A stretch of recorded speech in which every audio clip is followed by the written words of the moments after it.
저희가 계속 그런 이야기를 했죠. 금융위기 옵니다. 그러면은 보통 금융위기가 오기 전에 나오는 징조들이 있죠. 그 징조들이 굉장히 많이 충족이 돼서 저번에도 계속 이야기를 했던 거고, 이번에 새롭게 나온 징조. 근데 아까도 말씀드렸지만 작게 터질 것을 계속 부실을 키웠기 때문에요. 나중에 은행들이 뒤집어 쓰는 것들이 굉장히 큰데 그 금융위기를 늦추기 위해서 은행들이 계속 자금을 쓰고 있죠. 그래서 이 부분이 여파가 터지면 은행권까지 충분히 번질 수 있다. 다만 1금융이 리먼 브러더스 은행처럼 무너진다, 이렇게 보기는 아직까지는 쉽지 않은 상황이지만 그런 거다. 그런 와중에 부실을 더 키웠죠. 대표적으로 이런 기사 보면 답이 나옵니다. 작년에 은행권 주담대가 51.6조가 급증했다고 합니다. 51.6조 중에서 한 44조 정도가 특례보금자리 돈이죠. 그리고 여기서도 대환대출 떼고 하면은 그래도 한 30조 이상은 특례보금자리 론일 테고, 한 20조는 뭐겠어요? 50년 주담대, 이런 것들이 영향을 미쳤겠죠. 그런 상황인 거고, 기껏 디레버리징하게 만들었더니 다시 대출을 늘리고 있다. 그리고 올해 GDP 상승률 높아요? GDP 상승률도 매우 낮은데 지금 GDP 대비 가계부채가 줄어드는 것도 이상하고, 그렇죠? 소득을 굉장히 올려치기 하고 있어요. 저번에 저희가 KB 소득을 보면서 아니 코로나 터지고 경기가 더 안 좋아서 소득 상승률이 굉장히 낮은데 통계청에서 나오는 소득 상승률을 보면 굉장히 빠르게 올라가고 있다고 그랬죠. 그 다음에 그 통계 자체도 집값 안 비싸게 보이게 하려고 개편을 해가지고 PIR도 확 낮췄죠. 그럼에도 불구하고 아직도 100%가 넘어간다. 이거 80%대까지 내려야 된다고 하는데 이렇게 해가지고 어떻게 내리겠냐. 그러니까 부실이 커지고 있는 거예요. 특히 주담대가 51.6조 급증했는데 총 대출은 10조밖에 안 늘었다 라는 소리는 40조 이상을 디레버리징 하고 있는데, 건설사 살리기, 부동산 살리기 요거 하느라고 서민들 대출 늘려가지고 부실을 점점 더 키우고 있는 거예요. 그러면 이렇게 부실이 커지게 되면 은행권에서는 그 부실에 대해서 대비를 하게 되죠. 어떻게 대비를 하고 있냐? 작년부터 이미 하고 있었어요. 작년부터 NPL 매각 큰 폭으로 늘렸다. NPL 뭐예요? 부실채권이죠. 고정 이하 여신 3개월 이상 연체되어 부실채권으로 취급받는 것들, 이런 상황인데, 지금 보시면 신규 발생 및 매각 현황, 그래서 신규 발생, 매각 이런 식으로 하다가 떨어지다가 다시 늘어나고 있죠. 근데 문제는 뭐냐?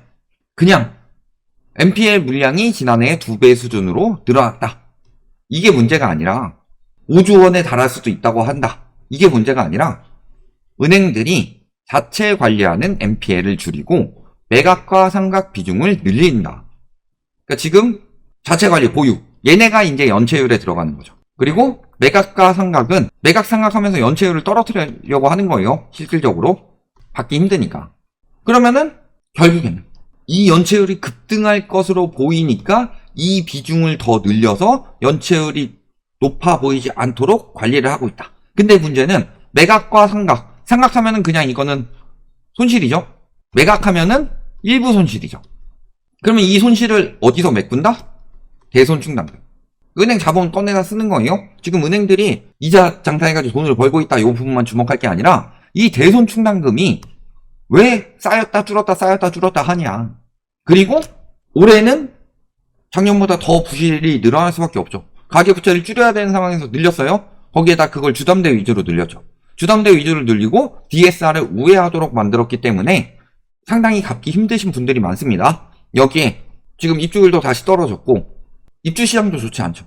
분양시장도 좋지 않고, 이런 쪽에서 나오는 대출들의 연체가 계속 생기는데 더 많은 상각과 더 많은 매각을 하게 되면은 은행권은 손실을 피할 수가 없다. 이런 상황에서 또 한 가지 문제가 생겼죠. 원래 가계부채 문제가 어마어마하게 크고 요거를 막아야 되는데 왜 가계부채를 다시 풀었냐?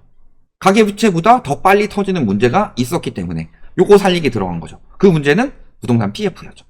그래서 이거 터지는 거 막으려고 13 대책 쓰고 916 대책 쓰고 오늘 발표된 120 대책 나오고 이런 것들 나오고 있는데도 불구하고 부실 규모는 엄청나게 크고, 브릿지로는 거의 한 70%, 본 PF는 50% 정도가 위험한 상황이다. 왜냐면 만기 연장 비율이 이렇게 되는데 만기 계속 연장하고 있다는 것 자체가 뭐예요? 사업성이 떨어져서 사업을 들어가지 못하는 상황이니까 이자 계속 내가면서 하는 거죠. 예를 들어서 사업성이 안 떨어지고 빨리 할 수 있으면은 미쳤다고 계속 이자 내고 있어요? 빨리 벌어서 갚지? 근데 계속 연장을 하고 있다는 규모, 70조 규모라고 합니다. 그러면은, 정부에서 85조에서 100조까지 늘렸는데, 70조 규모면 막을 수 있겠네. 막을 수 있겠어요? 70조만 딱 터지는 게 아닌데? 저기서 터지면 여파가 있죠. 예를 들어서 태영건설 터지면은, 태영건설만 망하는 게 아니라, 그, 하청이나, 이런 여러 가지 계열사들, 영향받는 곳들이 한 1000곳 된다고 그랬죠. 그 중에서, 많이 안 망해서 한 20% 정도만 영향을 크게 받아서 부도가 났다고 해봅시다. 그럼 또 거기서도 연쇄적으로 반응을 하는 곳들이 있고, 또 한 가지는 태형 규모가 예를 들어서 9조였죠. 9조라고 생각을 했는데 그 계열에서 한 20% 정도 터지면서 또 한 5조가 더 늘어나요. 그러면 한 14조 되는 거죠. 이런 상황이 되는 거고, 이런 식으로 왔다 갔다. 이 PF 문제가 또 은행권 부실을 점점 더 부추기고 있죠. 그런 상황에서 최근에 이런 분석이 나왔습니다. 건설업계 부도 위험 수준이 지금 금융위기 때를 넘어섰다. 요거 저희가 계속 강조하는 말이에요. 계속 강조했죠. 이제서야 또 기사화 되고 있는 거예요. 저희 부동산 PF 문제 언제부터 이야기했어요? 21년, 22년 이때쯤 계속 이야기했죠. 결국에는 부동산 PF 문제 터진다. 왜냐하면은 부동산 시장이 어느 정도 임계점을 넘어서서 거품이 심할 때 사람들이 대출을 못 받게 되면은 당연히 그 거품이 꺼지면서 부동산 시장은 영향을 받는 거고, 이게 과거의 저축은행 사태를 만들어냈었다. 이런 부분을 계속 강조를 드렸었는데 똑같이 일어나고 있는 거예요. 공급 부족이라 집값이 올라가는 게 아니라 집값이 떨어지니까 건설사들이 공급을 못하는 거예요. 돈이 안 되니까. 그래서 계속 말씀드렸죠. 그때는 저축은행 사태인데 지금은 새마을금고, 상호금융, 저축은행, 증권사, 보험사, 최근엔 캐피탈까지 나왔죠. 어디가 터질지 모른다. 어디가 터질지도 모르고 동시다발적으로 다 터질 수도 있다. 그때도 저축은행 터졌다고 해서 모든 저축은행이 다 터져서 다 망한 건 아니죠. 근데 이런 금융권에서 여러 군데가 터지게 되면은 그 손실을 어떻게 감당하겠냐. 5천만 원까지는 돌려줍니다. 돌려줘요, 제대로? 언제 돌려줘요? 저축은행 때 파산한 거 첫 마무리된 게 불과 작년인데 정부가 저걸 다 감당이 가능하냐? 작년보다 올해 적자폭은 더 커질 거라고 봅니다. 세수 감소 뭐 이런 것들, 그 다음에 이거저거 많이 쓰는 돈 해가지고 전년에는 한 50조대 정도였다면 올해에는 90조대의 손실이 날 거라고 봅니다. 그렇게 된다면은 저것들 다 감당하는 거 은행들이 알아서 감당해야 되겠죠. 지금 돈을 은행들이 알아서 감당해야 된다고 하고 있지만 실질적으로는 감당 정도가 아니라 은행권에서 돈 풀도록 만들고 있죠. 정부가 푸는 게 아니라. 그러면서 물가는 잡겠대요. 물가가 경기가 침체돼서 잡히는 거지 우리나라가 물가가 잡히고 있어요? 근데도 경기 침체돼서 물가 떨어지니까 자화자찬하고 있어요. 경기가 침체된 거예요.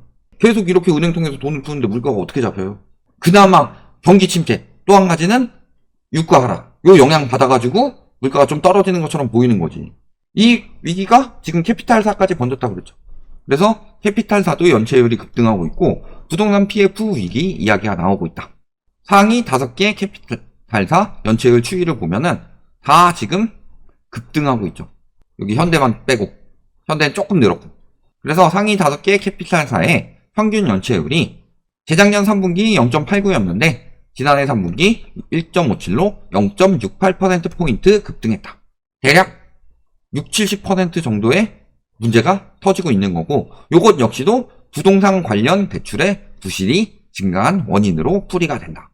그래서 봤더니 기업 대출 중에서 건설 부동산업 대출과 고위험 고수익 사업인 부동산 PF 대출, 이런 취급액을 늘려서 이제는 캐피탈사까지 영향을 받고 있는 상황이다. 그래도 보면은 대손 충당금 뭐 충분하고 뭐 은행들 안 위험하고 은행들 잘 나갈 것이고 돈 엄청 잘 벌고 있고 그런 기사들만 계속 보면서 너는 맨날 저렇게 위기만 조장하냐, 위기 터지냐, 진짜로 위기 맞냐, 이런 식으로 이야기하시는 분들이 있을 텐데요. 위기는 감추다 터지는 경우가 많죠. 지금도 감추고 있는 거고, 만약에 이게 위기가 아니라 우리나라 은행들이 그래가지고 안정적으로 돈을 잘 벌고 있다, 대출도 공격적으로 대출 내줘가지고 오히려 대출 늘었으니까 이자 수익 늘어나고 더 잘 되고 있다 라고 했으면은 투자자들의 판단이 달라졌겠죠. 그런데 보시면 미국 은행주는 지금 12%가 뛰었는데 한은 잠잠도 아니에요. 지금 보시면 영업은행 전망치 계속 지금 떨어지고 있죠. 그래서 은행 지수도 보면 살아날 것처럼 하더니 쭉 떨어지고 있죠. 금리 인하에 대한 기대가 본격화된 이후 미국 금융지주는 기지개를 펴고 있는데 우리나라는 상생 금융 비용 부담과 PF 사업장 지급 보증 리스크로 오히려 약세를 보이고 있다. 이게 현실이에요. 올릴 때는 이자 수익 낸다고 해가지고 엄청나게 하고 떨어질 때는 리스크 감당해야 되는데 떨어지니까 이제 리스크가 없어지겠다 또 이런 식으로 부추기고 되겠어요? 그러니까 지금 우리나라 은행 순위들 세계적으로 많이 떨어졌어요. 은행한테 다 떠넘기니까. 심지어는 이런 이야기가 나오고 있습니다. 미국은 은행의 호황이 예상이 되지만 우리나라는 어닝 쇼크가 우려가 된다. 그 이유는요, 상생금융 규모가 확대되고 요거에 따른 실적 영향, 그 다음에 우발 손실에 가까운 그 각종 규제 이슈도 불거지고 있고, 여기에 심지어는 무슨 이야기 하고 있어요? 은행 담합했다고 은행 또 때려잡으려고 하잖아요. 지금 정부 말 듣다 여러 개 안 되고 힘들어가지고 지금 멈추고 있는데도 불구하고, 그래도 최대한 들어주려고 함에도 불구하고 너네 내 말 안 들으면은 규제 때리겠다 해가지고 정부에서 LTV를 50에서 70%로 했는데 너는 80% 빌려줄 여러 개 되는데 정부 규제에 맞춰서 50에서 70% 빌려줬다. 서로 공유해가면서. 그러니까 담합이다. 벌금 내라. 이딴 이야기 하고 있어요. 지금 문제는 여기에다가 홍콩 ELS 손실 사태가 이제 본격적으로 시작됐죠. 올해부터 시작됐죠. 그 다음에 아까 이야기했던 대출 조건 담합 혐의. 이거 LTV 50에서 70% 맞춘 게 무슨 조건 담합이에요. 정부 규제지. 그 다음에 민생 금융 지원 목적으로 비용이 대규모 발생하고 있고 순이자 마진이 하락세를 나타내고 있다. 여기에 연체율 올라가고 있고 부실채권 급증하고 있고 요것을 상매각하는 손실도 늘어나고 있다. 이런 전반적으로 보면 우리나라 은행 지금 리스크, 정부가 떠안아야 할 리스크를 은행한테 지금 다 떠넘기고 있죠. 그러니까 이게 그래도 우리나라 은행이 막 외국처럼 여기저기 투자 안 하고 1금융권에서 2금융권 이런 것처럼 막 PF에 어마어마하게 투자해서 PF로 수익 많이 올리려고 했고 이런 상황이라면 지금 이미 터지고도 남았겠지만 지금 그게 아니라 이자 수익으로 많이 했는데 주담대를 많이 받아놓고 집값이 안 떨어진다고 생각하니까 이 사람들이 열심히 갚고 있고 그런 상황으로 겨우겨우 버텨오고 있는 상황이라서 나중에 이제 주담대 터지고 하면 어떡할 거예요? 은행에서 해줄 수 있는 것도 한계가 있다. 정부에서는 부실을 키웠는데 그때 그 손실을 정부 부채 늘려가면서 얼마나 막 메꿀 수 있을 거냐? 아니면 또 가계부채로 떠넘길 거냐? 가계부채로 떠넘기고 기업부채로 떠넘기기에는 은행 리스크가 너무 커지고 있다. 그러니까 이 리스크가 커지지 않도록 방어하기 위해서 뱅크는 날 수도 있잖아요? 그러니까 연체율 계속 낮추고 있고 그러면서 손실 내가면서 계속 상매각하고 은행이 이렇게 대비를 하고 있는데도 불구하고 금융위기가 안 온다? 그리고 은행이 이렇게 대비를 하고 있음에도 불구하고 은행 리스크를 계속 늘리는 일만 관치금융으로 정부에서 하고 있는데 그래서 부실을 숨길 뿐이지 부실을 키워가고 있는데 금융위기가 안 온다? 아니요. 지금 리스크가 1금융권으로도 스물스물 번져오고 있습니다. 이 부분을 아직까지는 괜찮지만 더 정부에서 오버해서 하게 된다면 1금융권 손실 나는 것도 굉장히 불가피한 상황이고 그렇게 금융권들이 터지게 된다. 이것을 금융위기라고 하는 거다. 그리고 그 금융위기는 과거에도 여러 번 겪어봤는데 곪은 것을 짜내야지 곪은 것을 숨긴다고 해서 낫지 않는다. 오히려 더 곱는다. 이렇게 보시면 되겠습니다.